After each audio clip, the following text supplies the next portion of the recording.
Hello friends, welcome to MCQ वाला। तो friends, आज की सेशन में हम देखेंगे किरण पब्लिकेशन का सेट नंबर 22। इससे पहले किरण पब्लिकेशन का सेट नंबर 21 तक हमने कंप्लीट करा रखा है। सारी वीडियोस प्लेलिस्ट में ऐडेड है, तो आप वहां से जाके सारी वीडियोस को देख लीजिएगा। एग्ज़ाम पास आ चुका है तो ज़्यादा से ज़्यादा प्रैक्टिस सेट लगाने की आवश्यकता है। और साथ ही साथ ज्ञान बिंदु GS एकेडमी जो पटना में है, उनके द्वारा जो प्रैक्टिस सेट निकाला गया है वो भी हमारे चैनल पर लगातार किया जा रहा है, तो आप लोग उनको भी देख लीजिएगा। बहुत अच्छा प्रैक्टिस सेट है वो भी, और रुक्मणी पब्लिकेशन का भी हो चुका है। तो सारी प्रैक्टिस सेट को अच्छे से देख लीजिएगा, आपके एग्ज़ाम के लिए बहुत ही लाभदायक साबित होगा। तो आज के सेशन में हम स्टार्ट करेंगे किरण पब्लिकेशन का सेट नंबर 22। तो चलिए स्टार्ट करते हैं सेशन को। और अभी तक आप चैनल से नहीं जुड़े हैं तो चैनल को सब्सक्राइब कर लीजिए, बेल आइकन को ज़रूर प्रेस कर लीजिएगा, ताकि कोई भी वीडियोज़ जो अपलोड होगी उसकी नोटिफिकेशंस आपको मिल जाएगी। तो चलिए स्टार्ट करते हैं आज के सेशन को। Set number 22। सेट नंबर 22 का क्वेश्चन नंबर 1 है, निम्नलिखित में से कौन सी कुंजी पटल लघुपथ विंडोज प्रचालन प्रणाली में स्टार्ट मेन्यू को दर्शाती है? तो ये क्या हो जाएगा करेक्ट आंसर? तो इसका करेक्ट आंसर हो जाएगा Ctrl+ESC। Option 3 is the right answer. Operating system में स्टार मेन्यू को Ctrl+ESC दर्शाती है। क्वेश्चन नंबर 2, निम्नलिखित में से किस व्यक्ति को कंप्यूटिंग के जनक के रूप में माना जाता है? तो कंप्यूटर के आविष्कारक जो थे ये Charles Babbage. Option 1 is the right answer.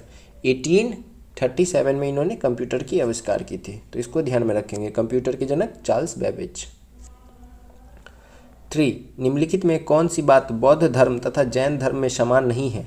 तो इन दोनों में क्या समानता नहीं है? तो आत्मदमन की जो बात है ये इन दोनों में समान नहीं है, दोनों इस पे भिन्न है।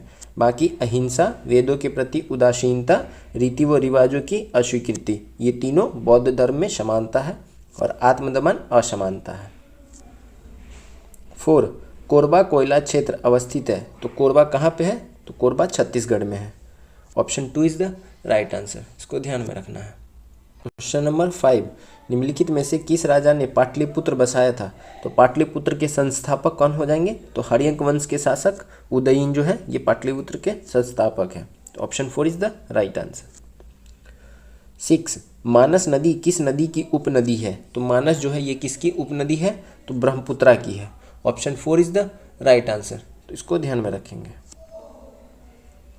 7, निम्नलिखित में से किस सुल्तान ने एक नगर बसाया जहां अब आगरा है? तो कौन सा सुल्तान था? तो ये था लोदी वंश का शासक सिकंदर लोदी। तो इसको ध्यान में रखेंगे। 1504 ईस्वी में इसने जो शहर बसाया था आगरा नाम से, तो इसको ध्यान में रखेंगे। क्वेश्चन नंबर 8, किस नदी पर शिव समुद्रम जलप्रपात अवस्थित है? तो शिव समुद्रम जलप्रपात जो है ये कहाँ पे अवस्थित है? तो कावेरी नदी पे अवस्थित है।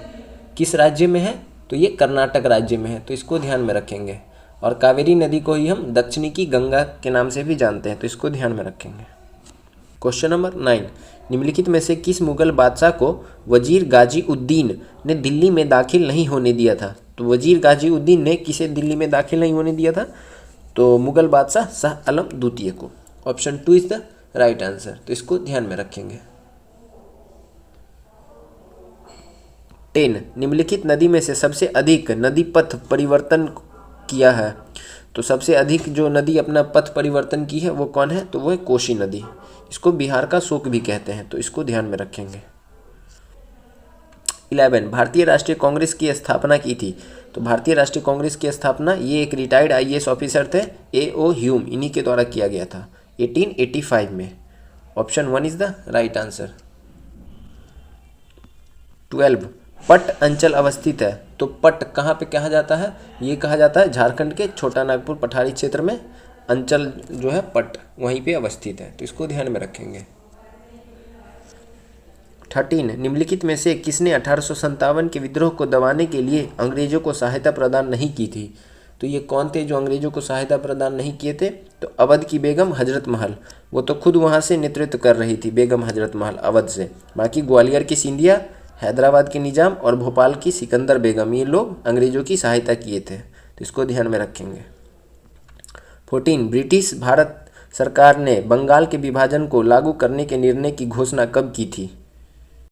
तो बंगाल विभाजन की जो घोषणा है ये किया गया था 19 जुलाई 1905 को, लेकिन ये प्रभावी रूप से लागू हुआ था 16 अक्टूबर 1905 से। तो हमें यहाँ पे पूछ रहा है कि घोषणा कब हुई थी? तो option 2 is the right answer. उस समय कौन था वाइसराय? तो करजन था, इसको भी ध्यान में रखेंगे। 15 गदर आंदोलन के नेता थे, तो गदर आंदोलन के नेता कौन थे? तो ये लाला हरदयाल।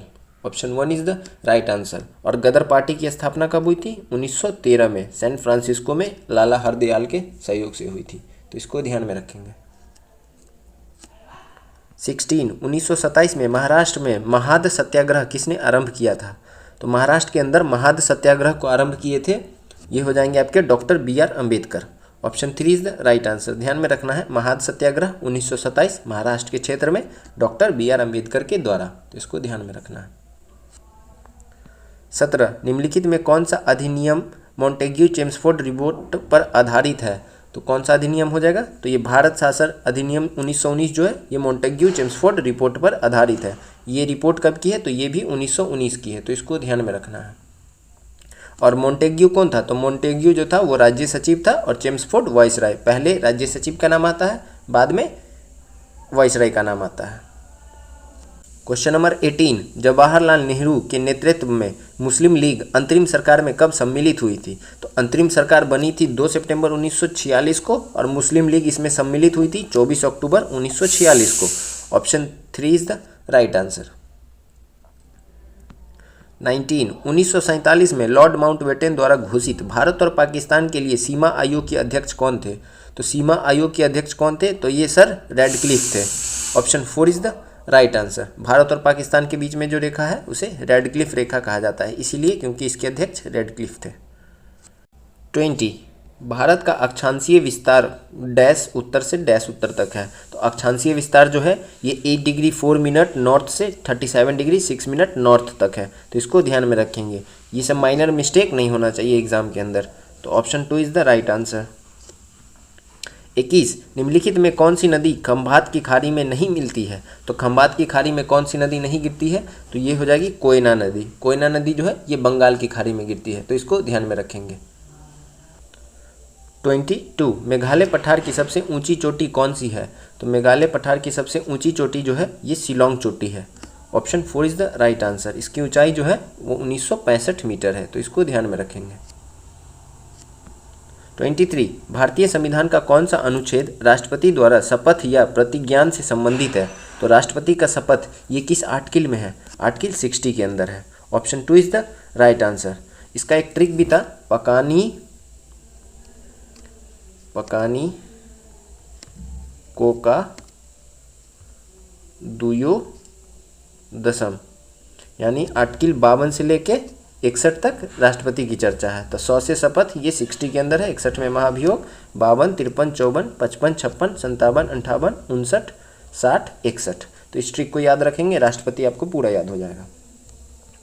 24 भूटिया जनजाति जो अपनी पारंपरिक भव्यता, कला और पाक शैली के लिए व्यापक रूप से जानी जाती है किस राज्य में पाई जाती है? तो भूटिया जनजाति का जो निवास स्थल है यह है सिक्किम राज्य में। Option 1 is the right answer. और यहाँ पे कुल 14% जो जनजाति है वो भूटिया जनजाति है। 25 2011 की जनगणना रिपोर्ट के अनुसार निम्नलिखित में से किस राज्य में जनसंख्या घनत्व सर्वाधिक है? तो जनसंख्या घनत्व जो है ये किस में सर्वाधिक है? तो ये बिहार के अंदर है। कितना है? 1102। पश्चिम बंगाल में कितना है? तो ये है 1029। केरल में है 859 और यूपी में है 828। तो बिहार जो है ये भारत में सबसे ज़्यादा जनसंख्या घनत्व वाला राज्य है, तो इसको ध्यान में रखेंगे। जनसंख्या घनत्व से क्या तात्पर्य है? कि प्रति वर्ग किलोमीटर में लोगों की संख्या। 26 आंध्र प्रदेश का निम्नलिखित में से कौन सा क्षेत्र सक्रिय रूप से पेट्रोलियम के उत्पादन से जुड़ा है?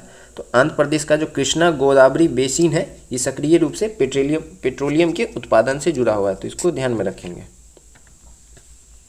27 यूरोप के उच्चतम पर्वत शिखरों में से एक माउंट एल्ब्रुस कहाँ पे स्थित है? तो माउंट एल्ब्रुस कहाँ पे स्थित है? माउंट एल्ब्रुस स्थित है रूस में। Option 3 is the right answer, तो इसको ध्यान में रखेंगे। 28 भारतीय संविधान का निम्नलिखित में से कौन सा अनुच्छेद विधिक समता यानी कानून के सामने समानता से संबंधित है? तो आर्टिकल 14 जो है ये कानून के समक्ष समानता से संबंधित है। 17 किससे संबंधित है? अस्पृश्यता के अंत। और 13 अल्पीकरण, यानी कि संविधान संशोधन में ऐसा कोई संशोधन नहीं किया जाएगा जो संविधान के मूल ढांचा को बिगाड़े, तो इसको ध्यान में रखेंगे।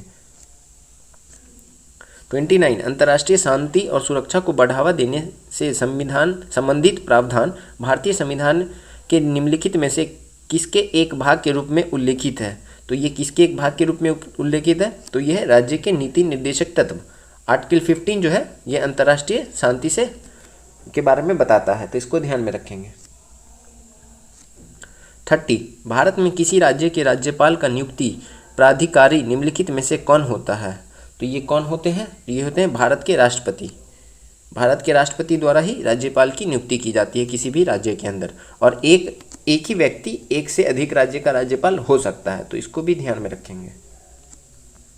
31 बंगाल का विभाजन हुआ। अभी हमने ऊपर क्वेश्चन देखा है, 19 जुलाई को लागू किया गया था और 16 अक्टूबर को ये प्रभावी रूप से लागू, 19 जुलाई को घोषणा किया गया था और 16 अक्टूबर को ये लागू हो गया था 1905 के अंदर। 1909 में क्या हुआ था, तो मॉर्ले मिंटो एक्ट आता है, तो इसको भी ध्यान में रखेंगे। 1919 में मॉन्टेग्यू चेम्सफोर्ड और 1906 में मुस्लिम लीग की स्थापना। 32 निम्नलिखित में कौन सा कथन गलत है। तो इसके अंदर कौन सा कथन गलत है, पहला है भारत के संविधान के अनुच्छेद 61 में राष्ट्रपति के महाभियोग की प्रक्रिया का वर्णन है, तो ये कथन सत्य है। दूसरा, महाभियोग प्रस्ताव संसद के किसी भी सदन में प्रस्तुत किया जा सकता है, ये बात भी सही है। तीसरा है महाभियोग प्रस्ताव सदन की कुल सदस्यता के 2/3 से अधिक बहुमत से पारित किया जा सकता है, ये भी सही है, क्योंकि 2/3 जो होता है ये स्पेशल मेजोरिटी होता है। और चौथा है राष्ट्रपति पर राष्ट्रीय सुरक्षा के उल्लंघन के लिए महाभियोग चलाया जा सकता है, तो ये बात गलत है। तो option 4 is the right answer. इनको क्या करना होता है, 14 दिन का नोटिस दिया जाता है कि अपना सफाई दे, महाभियोग नहीं चला सकते हैं इस बात के लिए। 33 भारतीय राष्ट्रीय कांग्रेस का प्रथम अधिवेशन कहाँ हुआ था। तो कांग्रेस का प्रथम अधिवेशन जो था ये मुंबई के अंदर हुआ था। Option 3 is the right answer. 1885 में ही कांग्रेस की स्थापना हुई थी और 1885 में ही कांग्रेस का प्रथम अधिवेशन भी हुआ था, तो इसको ध्यान में रखेंगे। और इसमें कुल 72 प्रतिनिधियों ने भाग लिया था। 34 मलक्का जल संधि में आने जाने की सुविधाएं हैं। तो मलक्का जल संधि किन दो महासागरों को जोड़ती है, तो ये जोड़ती है हिंद महासागर से चीन महासागर को। Option 1 is the right answer. 35 निम्नलिखित में कौन उग्रपंथी यानी जो गरम दल के नेता है वो नहीं है। तो इसमें कौन हो जाएंगे, तो ये हो जाएंगे आपके गोपाल कृष्ण गोखले, ये एक नरम दल के नेता थे। 36 महात्मा गांधी भारत के डैश के विरुद्ध थे। तो महात्मा गांधी जो थे ये तीव्र औद्योगिकरण के विरुद्ध थे। Option 2 is the right answer. 37 Fiji द्वीप अवस्थित है। तो फिजी द्वीप जो अवस्थित है ये कहाँ पे है, प्रशांत महासागर में है। Option 2 is the right answer. 38 Mahatma Gandhi दिसंबर 1931 में खाली हाथ कहाँ से भारत लौटे थे। तो महात्मा गांधी द्वितीय गोलमेज सम्मेलन में भाग लेने के लिए ब्रिटेन गए थे और वहीं से खाली हाथ लौटे थे, क्योंकि ब्रिटेन में सांप्रदायिक मतलब कम्युनल अवार्ड की बात रखी गई थी, तो गांधी जी वहाँ से गुस्सा होकर वापस आ गए थे, तो इसको ध्यान में रखेंगे। 39 संसार की छत किसे कहा जाता है। तो संसार की छत कहा जाता है पामीर के पठार को। Option 3 is the right answer. इसकी ऊंचाई जो है ये 4885 मीटर है, इसको भी याद रखना है। 40 राज्य के नीति निर्देशक सिद्धांतों में निहित प्रावधानों को क्या हम कर सकते हैं। तो किसी भी न्यायालय द्वारा लागू नहीं कराया जा सकता है, तो इसको ध्यान में रखेंगे। नीति निर्देशक DPSP जो है इसको हम ये वाद योग्य नहीं होता है, यानी कि हम इसके लिए न्यायालय में चैलेंज नहीं कर सकते हैं DPSP को। 41 भारत में कौन सा कृषि वित्त का स्रोत नहीं है। तो ये क्या हो जाएगा राइट आंसर। तो इनमें से कोई नहीं, क्योंकि कृषि के लिए हम किसी भी बैंक से लोन ले सकते हैं, सहकारी समिति, व्यापारिक बैंक या क्षेत्रीय ग्रामीण बैंक। 42 भारत में राष्ट्रपति का चुनाव किया जाता है। कैसे किया जाता है राष्ट्रपति का चुनाव। तो एकल हस्तांतरणीय मत प्रणाली द्वारा किया जाता है। Option 2 is the right answer. 43 भारतीय अर्थव्यवस्था में किस पंचवर्षीय योजना काल के दौरान कीमत स्तर घटा था। तो ये चतुर्थ पंचवर्षीय योजना जो था उसके दौरान कीमत स्तर घटा था। Option 3 is the right answer. 1969 से 74 तक ये चतुर्थ पंचवर्षीय योजना का दौर रहा था, तो इसको ध्यान में रखेंगे। 44 भारत में राज्य विधान पालिकाओं का उच्च सदन कौन सा होता है। तो जैसे केंद्र के अंदर राज्यसभा होती है जिसको ऊपरी सदन कहते हैं, उसी तरह यहाँ पे विधान पालिका परिषद option 1 is the right answer. इसको विधान परिषद भी कहते हैं, तो ये उच्च सदन होती है, और विधानसभा लोअर हाउस। और विधान परिषद जो है ये हमारे भारत के अंदर कुल 6 ही राज्य में है, तो इसको ध्यान में रखेंगे। बिहार, यूपी, महाराष्ट्र, कर्नाटक, आंध्र प्रदेश, तेलंगाना। 45 भारत में राष्ट्रीय लेखा समंक एकत्रित किए जाते हैं, तो ये किसके द्वारा किया जाता है? ये किया जाता है केंद्रीय सांख्यिकी संगठन द्वारा। Option 2 is the right answer. 46 किस संवैधानिक संशोधन के द्वारा पंचायती राज संस्थानों को संवैधानिक स्तर प्राप्त हुआ? तो कौन सा संविधान संशोधन था? तो ये 73वां संविधान संशोधन। 74वां जो था वो नगर पालिका से जुड़ा है, और 73वां ये पंचायती राज से जुड़ा है, तो इसको ध्यान में रखेंगे। और इसके तहत पंचायतों कुल 29 विषय प्रदान किए गए थे, तो इसको ध्यान में रखेंगे। और हमारे भारत के अंदर जो है पंचायत की त्रिस्तरीय प्रणाली है भारत के अंदर पंचायती राज की, तो इसको भी ध्यान में रखेंगे। 47 निम्नलिखित में कौन सी घाटी हिमालय पर्वत श्रृंखला में अवस्थित नहीं है? तो ये कौन सी हो जाएगी? तो Araku. Option 4 is the right answer. बाकी करेवास, भागीरथी और काठमांडू ये सभी जो है ये हिमालय पर्वत श्रृंखला में अवस्थित है, तो इसको ध्यान में रखेंगे। 48 स्वतंत्र भारत में किसी राज्य की प्रथम महिला राज्यपाल कौन थी? तो स्वतंत्र भारत की प्रथम महिला राज्यपाल जो थी ये Sarojini Naidu. Option 4 is the right answer. और ये कहाँ की राज्यपाल बनी थी? तो ये संयुक्त प्रांत की राज्यपाल के रूप में इनको नियुक्त किया गया था, इसको भी ध्यान में रखेंगे। उस समय जो यूपी वाला क्षेत्र था इसको संयुक्त प्रांत कहा जाता था, तो इसको ध्यान में रखना है। 49 प्रथम भारतीय उपग्रह आर्यभट्ट कब छोड़ा गया था? तो आर्यभट्ट को छोड़ा गया था 19 अप्रैल 1975 को। ये भारत का प्रथम उपग्रह है, तो इसको ध्यान में रखना है। 50 भारतीय संविधान में किस अनुच्छेद के अंतर्गत नागरिकों को मौलिक अधिकार प्रदान किए गए हैं? तो हमारे संविधान में भाग 3 में आर्टिकल 12 से लेकर 35 तक मौलिक अधिकार प्रदान किए गए हैं। Option 2 is the right answer. 51 निम्नलिखित में कौन सा जीव एक कॉलोनियल के स्वरूप में रहता है? तो ये कौन सा जीव होता है? तो ये होता है Volvox. Option 4 is the right answer. ये कॉलोनियल के स्वरूप में रहता है, तो इसको ध्यान में रखेंगे, वॉलवॉक्स। 52 1997 में भारत सरकार द्वारा कार्यान्वित किए गए स्वरोजगार कार्यक्रमों में के संबंध में SJSRY का पूर्ण रूप क्या है? तो इसका फुल फॉर्म पूछ रहा है, तो इसका फुल फॉर्म क्या हो जाएगा? तो ये है स्वर्ण जयंती शहरी रोजगार योजना। Option 4 is the right answer. और ये लागू कब हुआ था? 1 दिसंबर 1997 को, तो इसको ध्यान में रखेंगे। 53 अति निष्पंदन और पुनः अवशोषण प्रक्रिया किस दौरान होती है? तो ये प्रक्रिया होती है मल त्याग और मूत्र निर्माण के दौरान। Option 3 is the right answer. 54 पृथ्वी पर कितने प्रतिशत ताज़ा जल उपलब्ध है? तो पृथ्वी पे 2.5% ही ताज़ा जल उपस्थित है, तो इसको ध्यान में रखेंगे। 55 निम्नलिखित में से क्या जलीय निकाय में होने वाले प्रदूषण में योगदान प्रदान नहीं करता है? तो ये क्या हो जाएगा? तो ये ozone. Option 2 is the right answer. 56 निम्नलिखित में क्या एक ग्रीन हाउस गैस नहीं है?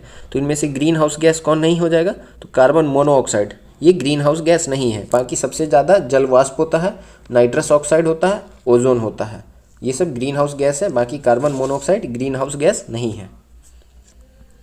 57 मिथाइल ऑरेंज संकेतक किस पीएच मान सीमा पर अपना रंग बदलता है?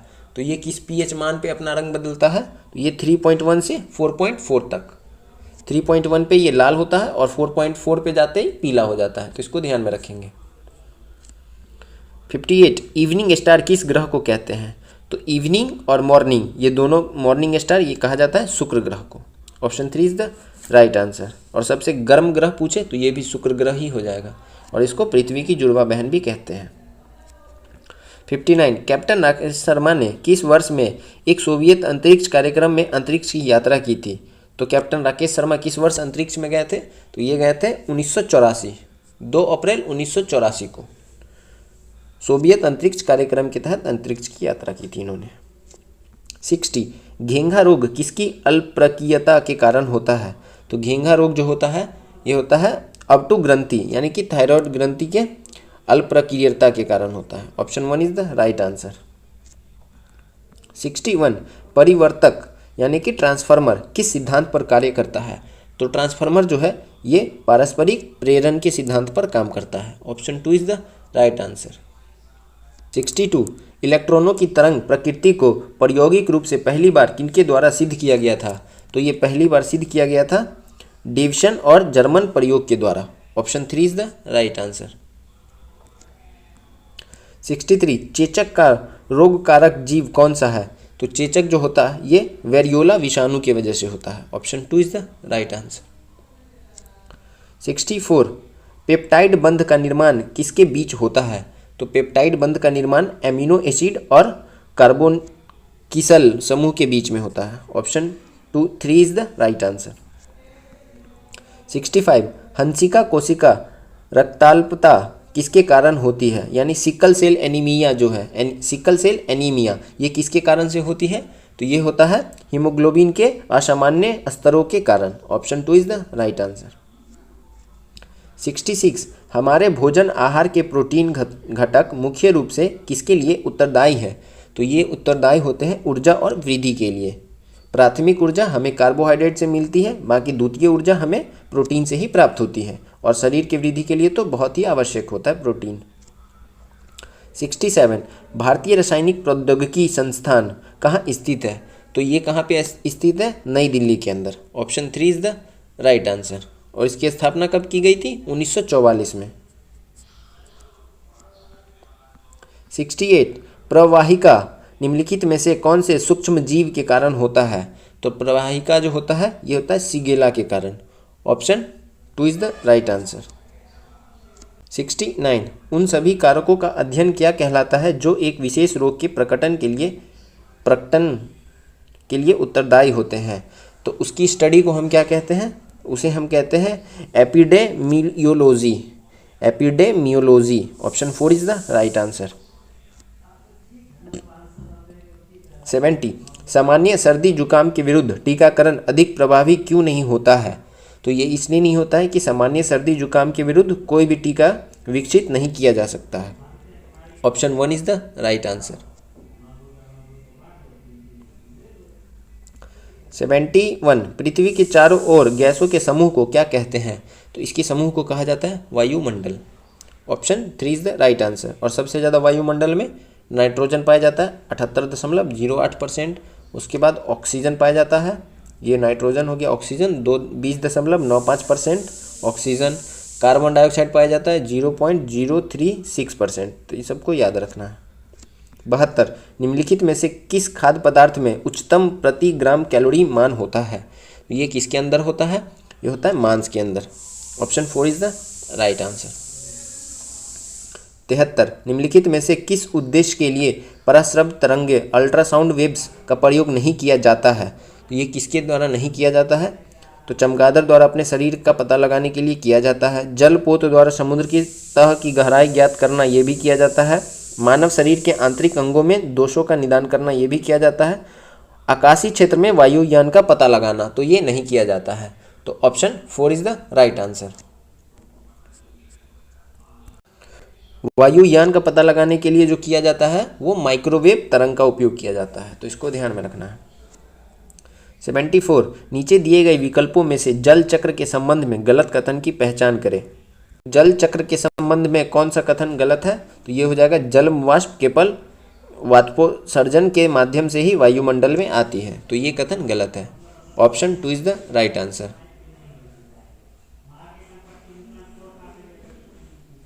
75 कोलीफॉर्म जीवाणु की संख्या निम्नलिखित में से किसके बारे में एक अनुमान प्रदान करती है? तो ये करती है नदी के जल के सूक्ष्म जीवी संदूषण के बारे में। Option 3 is the right answer.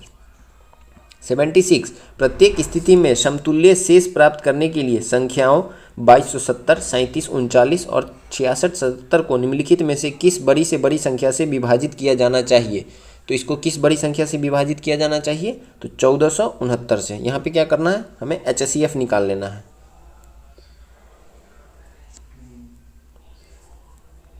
77 Borneo, जावा और सुमात्रा निम्नलिखित में से किस द्वीप समूह के द्वीप हैं? तो ये जो है ये इंडोनेशिया का द्वीप समूह है। Option 1 is the right answer, तो इसको ध्यान में रखेंगे। 78 निम्नलिखित नदियों में से कौन गंगा में अपना जल विसर्जित करती है? तो गंगा के अंदर कौन अपना जल विसर्जित करती है? तो कौन कौन सी नदी हो जाएगी? तो ये सभी हो जाएगी, गंडक, सोन, घाघरा, पुनपुन, सभी करती है। Option 1 is the right answer. 79 2011 की जनगणना के अनुसार भारत की सर्वाधिक जनसंख्या निम्न में से किस क्षेत्र में नियोजित थी? तो ये किस क्षेत्र में नियोजित है सर्वाधिक जनसंख्या? तो ये कहाँ पे है? ये प्राथमिक क्षेत्र में है। Option 4 is the right answer. सबसे ज़्यादा प्राइमरी सेक्टर में हमारी जनसंख्या लगी हुई है, लगभग 50 से 60% आबादी जो है ये प्राइमरी सेक्टर के अंदर है। 80 यदि राजू विजय से 20% अधिक आय अर्जित करता है तो विजय द्वारा अर्जित आय राजू द्वारा अर्जित आय की तुलना में कितने प्रतिशत कम है? तो यहाँ पे क्या क्या करना है कि 20% अधिक प्राप्त करता है, किससे प्राप्त करता है अधिक? तो वो विजय से प्राप्त करता है, यानी कि 100 + 20। अब क्या करना है? परसेंटेज निकाल देना है। तो ये कितना हो जाएगा? 20/120 × 100, यानी कि 50/3। Option B is the right answer. 81 हाल ही में भारत सरकार ने प्रतिवर्ष किस तारीख को विभाजन विभीषिका स्मृति दिवस के रूप में आयोजित करने की घोषणा की है? तो ये किया गया है 14 अगस्त को। Option 3 is the right answer. विभाजन विभीषिका स्मृति दिवस 14 अगस्त को हर वर्ष मनाया जाएगा। 82 बिहार का कौन सा जिला पश्चिमी बंगाल और नेपाल से स्पर्श करता है? तो कौन सा जिला है जो पश्चिम बंगाल और नेपाल दोनों से सीमा बनाता है? तो ये हो जाएगा Kishanganj. Option 3 is the right answer. 83 निम्न में कौन सी एक रासायनिक अपक्षय प्रक्रिया नहीं है? तो तापीय प्रसार जो है ये रासायनिक अपक्षय प्रक्रिया नहीं है, बाकी कार्बनीकरण, जलयोजन और ऑक्सीकरण ये सभी रासायनिक अपक्षय प्रक्रिया है। 84 दिए गए प्रत्येक संख्या समूह में बराबर के बाईं ओर मौजूद तीन संख्याओं पर कुछ गणितज्ञ संक्रियण प्राप्त की जाती है। तीन संख्या समूहों में समान पैटर्न का पालन किया जाता है। दिए गए विकल्पों में से उस संख्या का चयन कीजिए जो तीसरी संख्या समूह में प्रश्न चिन्ह के स्थान पर आ सकती है। तो यहाँ पे क्या आ सकता है? तो यहाँ पे क्या पैटर्न फॉलो गया है? 4 का स्क्वायर और 3 का स्क्वायर, 4 × 16, 3 × 3 = 9, कितना हो गया? 25। उसमें से क्या करना? 2 के स्क्वायर को माइनस कर देना, तो 21 हो जाएगा। उसी तरह 25 25 और 6 × 1 = 36, इसको जोड़ेंगे और इसमें से 9 घटाएंगे तो 52 आएगा। तो तीसरे में क्या होगा? 5 का स्क्वायर 8 का स्क्वायर जोड़ेंगे, 4 के स्क्वायर को घटाएंगे तो हमें क्या प्राप्त होगा? ये 73 प्राप्त होगा हमें। Option 3 is the right answer. 35 एक पिता और पुत्र मिलकर किसी कार्य को 24 दिन में पूरा कर सकते हैं। यदि अंतिम 6 दिन पिता अकेले कार्य करता है तो कार्य 26 दिन में समाप्त हो जाता है। पुत्र अकेले कितने दिनों में कार्य पूरा कर सकता है? तो बेटा अकेले कितने दिनों में कार्य को पूरा करेगा? तो राइट आंसर देख लेते हैं। इसको आप स्क्रीनशॉट ले सकते हैं, सॉल्व करके देखेंगे। तो राइट आंसर हो जाएगा 72। बेटा अकेले 72 दिन में काम को पूरा कर सकता है। 86 निम्नलिखित में कौन सी रचना कालिदास की नहीं है? तो कालिदास की रचना कौन सी नहीं है इसमें? तो ये हो जाएगा Nitisar. Option 3 is the right answer. ये कामंदक के द्वारा लिखा गया है। 87 बिहार का कौन सा शहर राष्ट्रीय राजमार्ग 2 पर अवस्थित नहीं है? पटना जो है ये राष्ट्रीय राजमार्ग 2 पर अवस्थित नहीं है, बाकी सासाराम, औरंगाबाद, मोहनिया ये सब राष्ट्रीय राजमार्ग 2 पर अवस्थित है। 88 निम्न में कौन सी गुद्देदार पादपों की एक विशेषता नहीं है? तो गुद्देदार पादपों की विशेषता इसमें से क्या नहीं हो जाएगा? तो ये हो जाएगा पत्तियां नहीं होती है। Option 1 is the right answer. 89 Panama नहर निम्नलिखित में से किस क्षेत्र में स्थित है? तो पनामा नहर जो है ये कहाँ पे है? मध्य अमेरिका में है। Option 2 is the right answer. तो इसको ध्यान में रखेंगे, ये अटलांटिक महासागर और प्रशांत महासागर को जोड़ती है। 90 एक नल 8 घंटे में एक टंकी को भर सकता है। आधी टंकी भर जाने के बाद उसी प्रकार के 4 और समान नल खोले जाते हैं। टंकी को पूर्णतः भरने में कुल कितना समय लगेगा? तो टंकी को पूर्णतः भरने में कुल कितना समय लगेगा? तो ये लगेगा 4 घंटा 48 minute. Option 2 is the right answer. इसका आप स्क्रीनशॉट ले सकते हैं। 91 भारतीय पुरुष हॉकी टीम ने किस देश को हराकर टोक्यो ओलंपिक में कांस्य पदक जीता? तो भारतीय टीम ने किसे हराया था? जर्मनी को हरा के जीता था कांस्य पदक। कहाँ पे? टोक्यो ओलंपिक में। 92 निम्नलिखित में कौन सा कारक सर्दियों में भारत के उत्तर पश्चिमी भाग में बारिश का कारण बनती है? तो पश्चिमी विक्षोभ की वजह से क्या होता है? भारत के उत्तर पश्चिमी भाग में सर्दियों के दिनों में बारिश होती है। 93 बिहार राज्य की मुख्य फसल कौन सी है? तो बिहार राज्य की मुख्य फसल जो है ये है चावल। Option 3 is the right answer. 94, पंक्तियों की एक पंक्ति में राघव बाएं सिरे से 14वें स्थान पर खड़ा है और नरेश दाएं से 16वें पे खड़ा है। यदि वे परस्पर अपने स्थान बदल लेते हैं तो राघव बाएं सिरे से 23वें स्थान पर पहुंच जाता है। स्थान बदलने के पश्चात नरेश दाएं सिरे से किस स्थान पे होगा? तो नरेश जो होगा ये दाएं सिरे से 25वें स्थान पे होगा। Option 3 is the right answer. 95, भारतीय संविधान के अनुसार डैश की आयु तक के बच्चों को मुफ्त और अनिवार्य शिक्षा प्राप्त करने का अधिकार है। तो ये 6 वर्ष से 14 वर्ष के आयु तक के बच्चों को मुफ्त शिक्षा प्राप्त करने का अधिकार है, तो इसको ध्यान में रखेंगे।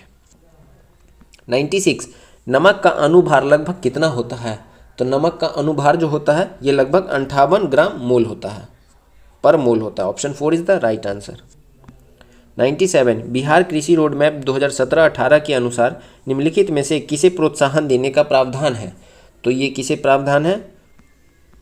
तो उपयुक्त सभी, यानी कि खाद्यान्न एवं तिलहन फसलों के उत्पादन में आत्मनिर्भरता, खाद्यान्न एवं तिलहन फसलों के उत्पादन में निर्यातक की स्थिति में आना और कृषि क्षेत्र के विकास हेतु 1,54,636 करोड़ रुपए का प्रावधान। उपयुक्त सभी सही है, तो इसको ध्यान में रखेंगे। 98, निम्न में से कौन सा कथन सही है? तो पहला है स्वरोजगार और आकस्मिक वेतनभोगी रोजगार में जाने की प्रक्रिया को कार्यबल का आकस्मिकरण कहा जाता है। पहला गलत है। दूसरा है आकस्मिक वेतनभोगी से स्वरोजगार और नियमित वेतनभोगी रोजगार में जाने की प्रक्रिया को कार्यबल का आकस्मिकरण कहा जाता है, तो दूसरा सही है। तो इस प्रकार हमारा आंसर 2 हो जाएगा। 99, निम्न में कौन सा एक SI मात्रक नहीं है? तो इसमें SI मात्रक कौन नहीं है? तो ये हो जाएगा calorie. Option 4 is the right answer. Question number 100, Bhindawas किस राज्य में स्थित है जिसे रामसर स्थल के रूप में मान्यता दी गई है? तो ये जो है भिंडावास ये कहाँ पे अवस्थित है? ये हरियाणा के अंदर है। Option 3 is the right answer. तो आज ये हमारा किरण पब्लिकेशन का सेट नंबर 22 कंप्लीट हुआ। कल हम मिलेंगे नए प्रैक्टिस सेट में, सेट नंबर 23 में। तो अभी तक आप चैनल से नहीं जुड़े हैं तो चैनल को सब्सक्राइब कर लीजिए, बेल आइकन को प्रेस कर लीजिए और चैनल से जरूर जुड़ जाइए। इसी चैनल पे बहुत सारा प्रैक्टिस सेट कंप्लीट कराया जा चुका है। आप लोग में से किसी ने भी मिस किया है तो जाके प्लेलिस्ट में सारी वीडियोज़ को अच्छे से देख लीजिएगा। एग्जाम पास आ चुका है, ज़्यादा से ज़्यादा प्रैक्टिस सेट लगाने की आवश्यकता है। तो चलिए कल हम मिलेंगे एक नए प्रैक्टिस सेट में, सेट नंबर 23 में। तब तक के लिए थैंक यू, जय हिंद।